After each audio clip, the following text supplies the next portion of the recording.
السلام علیکم ورحمۃ اللہ وبرکاتہ۔ ناظرین، آج ہم آپ کے لیے ایک نیا واقعہ لے کر حاضر ہوئے ہیں جو کہ بہت ہی خوبصورت واقعہ ہے۔ یہ واقعہ عورت کا خاوند کی مرضی کے بغیر ذاتی مال خرچ کرنا۔ اللہ تبارک و تعالی نے مرد کو عورت پر حکمران بنایا ہے تاکہ اس کے معاملات کی صحیح نگرانی کرے اور اس کو پیش آنے والے مصائب میں اس کی حفاظت کا موجب بنے۔ ارشاد باری تعالی ہے، مرد عورتوں پر حاکم ہے اس وجہ سے کہ اللہ تعالی نے ایک کو دوسرے پر فضیلت دی ہے۔ اس آیات کریمہ میں مرد کی حاکمیت و قوامیت کی کئی وجوہات ہیں، جن میں سے ایک فضیلت وہی ہے جو مردانہ قوت و دماغی صلاحیت پر مبنی ہے، جس میں مرد کو عورت سے خلقی طور پر ممتاز بنایا گیا ہے۔ اسی طرح مجموعی لحاظ سے مرد کو عورت پر فضیلت دیتے ہوئے مرد کی گواہی مکمل اور عورت کی ادھوری رکھی گئی ہے۔ ایک مرد کے مقابلے میں دو عورتیں گواہی دیتی ہیں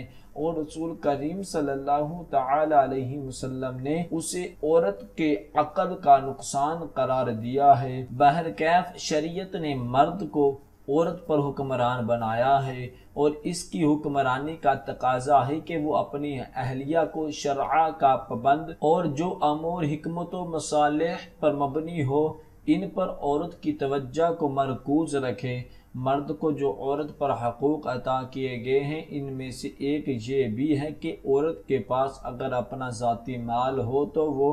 اسے خرچ کرتے وقت خاوند سے مشورہ کرے اور اجازت لے کر نیکی کے کاموں میں مال خرچ کرے۔ نمبر ایک، عبداللہ بن عمر بن العاص رضی اللہ تعالیٰ عنہ سے روایت ہے کہ رسول اللہ صلی اللہ تعالیٰ علیہ وسلم نے فرمایا، عورت کا کوئی اختیار اپنے مال میں جائز نہیں ہے جب خاوند اس کی عصمت کا مالک بن گیا ہے۔ عبداللہ بن عمر رضی اللہ تعالیٰ عنہ سے ہی روایت ہے کہ جب رسول اللہ صلی اللہ تعالی علیہ وسلم نے مکہ فتح کیا تو خطبہ دینے کے لیے کھڑے ہوئے۔ آپ نے اپنے خطبے میں فرمایا، عورت کے لیے خاوند کی اجازت کے بغیر عطیہ دینا جائز نہیں۔ خاوند کی اجازت کے متعلق امام نووی فرماتے ہیں، اجازت کی دو قسمیں ہیں، خرچہ اور صدقہ و خیرات میں صریح اجازت۔ نمبر دو، ایسی اجازت جو عرف سے سمجھی جائے، جیسے سائل کو روٹی وغیرہ کا ٹکڑا دینا، جیسا کہ عام طور پر گھروں میں معروف ہوتا ہے اور خاوند کی رضا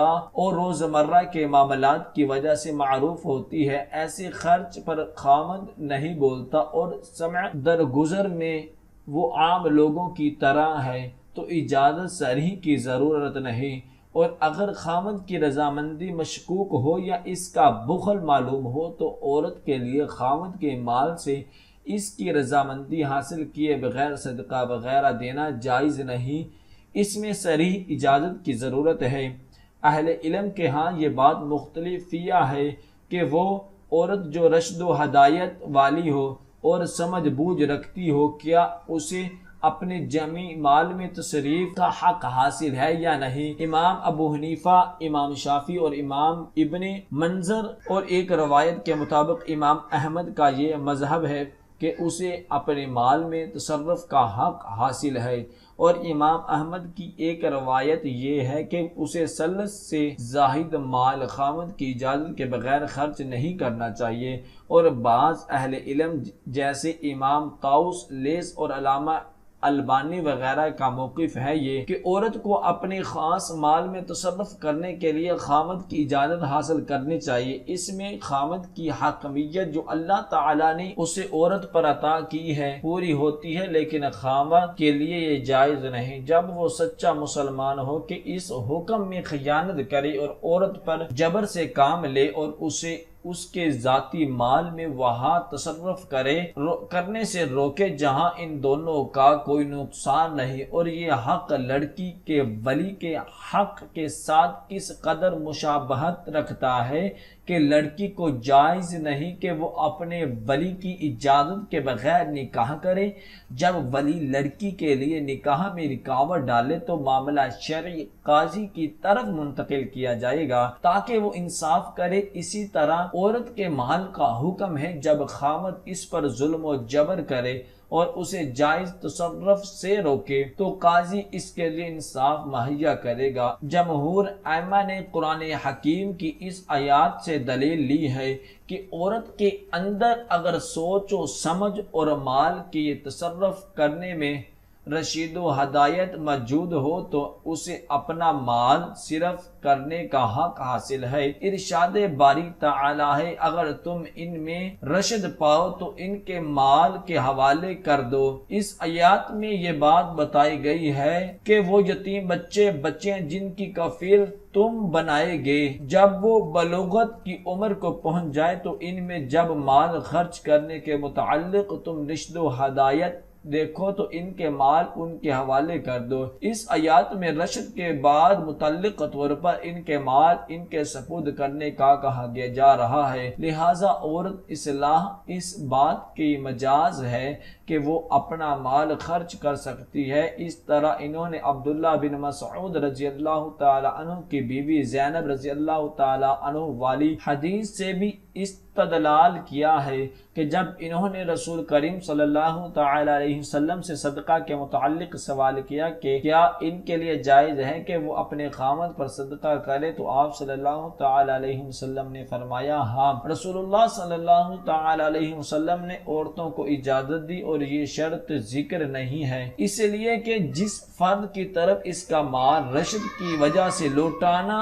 واجب ہے اس کے لیے اجازت کے بغیر تصرف کرنا جائز ہے۔ مزد دیکھے برکیف یہ دلائل عام ہیں اور ان میں خامد کی اجازت کا ذکر نہیں، اور یہ بات معلوم و معروف ہے کہ عدم ذکر سے فی ثابت نہیں ہوتی، اور اس عموم کی تخصیص اوپر ذکر کردہ احادیث سے ہو جاتی ہے کہ عورت کو مال صرف کرتے وقت عطیہ صدقہ و خیرات کرتے وقت خامد کی اجازت حاصل کر لینی چاہیے۔ جہاں خامد رکاوٹ کا باعث ہو یا معلوم ہو کہ اس بات پر ناراض ہے، اور اگر عرف عام کے مطابق عورت صدقہ و خیرات کرتی ہے اور خامد کو بھی معلوم ہے اور وہ منع نہیں کرتا تو یہ بھی اس کی طرف سے اجازت ہے۔ صحابیات کے صدقہ خیرات کے جو واقعات ہیں جن میں اجازت کا ذکر نہیں، شاید وہ اسی وجہ سے ہیں کہ صحابہ کرام بھی صدقہ و خیرات پسند کرتے تھے اور ان کی طرح ان کے ازواج بھی نیک اور دیندار تھی، وہ انہیں صدقہ و خیرات سے منع نہیں کرتے ہوں گے۔ اور عورت کو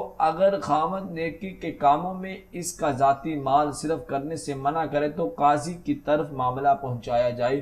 تاکہ وہ انصاف کرے، جیسا کہ عورت کو اگر خامد نیکی کے کاموں میں اس کا ذاتی مال صرف کرنے سے منع کرے تو قاضی کی طرف معاملہ پہنچایا جائے، وہ انصاف کرے۔ جیسا کہ عورت کے نکاح میں رکاوٹ ہو تو عورت کی رضا حاصل کیے بغیر نکاح نہیں کرنا چاہیے اور مسلمان حکمران کی طرف رجوع کیا جاتا ہے، اور اگر عورت مال کو تباہ و برباد کرتی ہو تو خامد کو روکنے پر پورا حق ہے، کیونکہ وہ عورت کا حکمران اور راعی ہے، اور راعی کا حق ہے کہ وہ اپنی رعایا میں شرعی امور کا نفاذ کرے، جیسا کہ حدیث سے واضح ہے۔ دعا ہے کہ اللہ تبارک و تعالی ہم سب کو ان کلمات پر عمل کرنے کی توفیق عطا فرمائے۔ صدق اللہ العظیم۔